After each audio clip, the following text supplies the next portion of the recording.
The ice giants of Okak Bay. The year was 1904, and winter had come early to the northern shores of Labrador. The ice was thick, swallowing the bay at Okak Hole, trapping fishing boats and sealing the land from the outside world. But the people of Okak village knew it was more than just the cold that pressed down on them.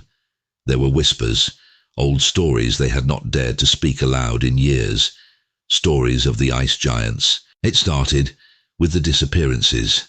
First, a fisherman who had gone too far into the bay, never returning from the edge of the frozen expanse.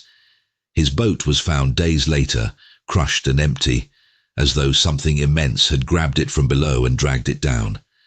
Then an elder, who swore she heard the ice groaning at night, was found dead in her bed, her face frozen with terror. Okak's church bells rang every morning, but the sound seemed muffled by the oppressive silence that had fallen over the village. The pastor, Father Samuel, had always preached that the ice giants were merely a tale, a warning from the past, a myth to keep people cautious.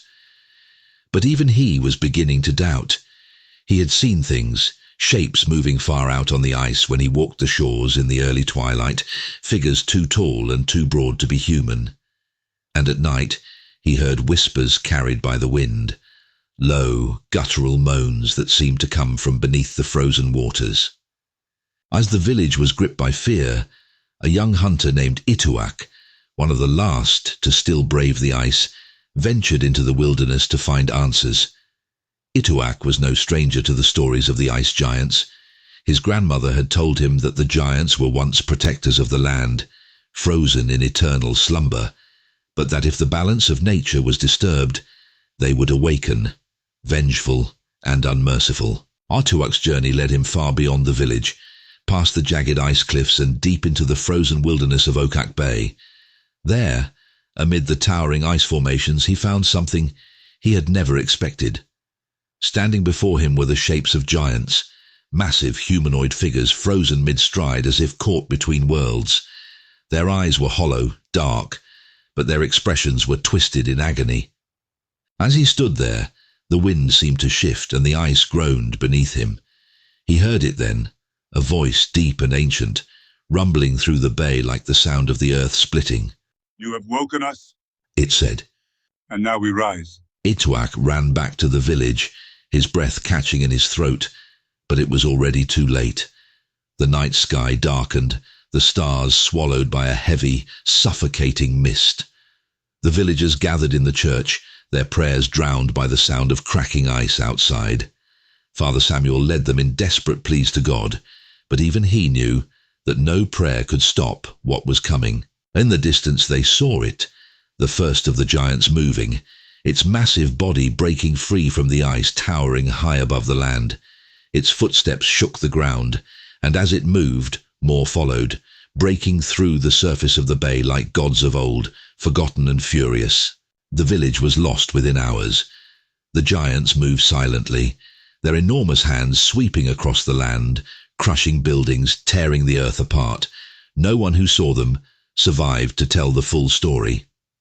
The next spring, when a fur trader arrived at Okak, he found nothing but ruins, the village wiped from the earth as if it had never been there. But there were rumors, stories told by those who lived on the fringes, those who heard the echoes of what happened in the dead of winter. They say the giants of Okak Bay still walk, hidden beneath the ice, waiting for the next moment they are called to rise, waiting for the next soul brave or foolish enough to disturb their sleep. And now, Okak Bay remains desolate. The bay is a graveyard of ice, its waters frozen, and no one dares fish or hunt there. Every year, a little more of the village is swallowed by the creeping cold, the wind carrying the moans of those who vanished into the night. Locals say that when the temperature drops low enough and the mist rises from the sea, you can still hear the footsteps of the giants, coming for those who disturb the ancient ice. For in Okak Bay the giants never truly rest. The true mystery of the ice giants remains unsolved. Is it the haunting tale of vengeance from nature, or is it something else lurking beneath the surface? What we know is that the Arctic holds secrets older than time, and in places like Okak Bay, legends become reality when darkness falls.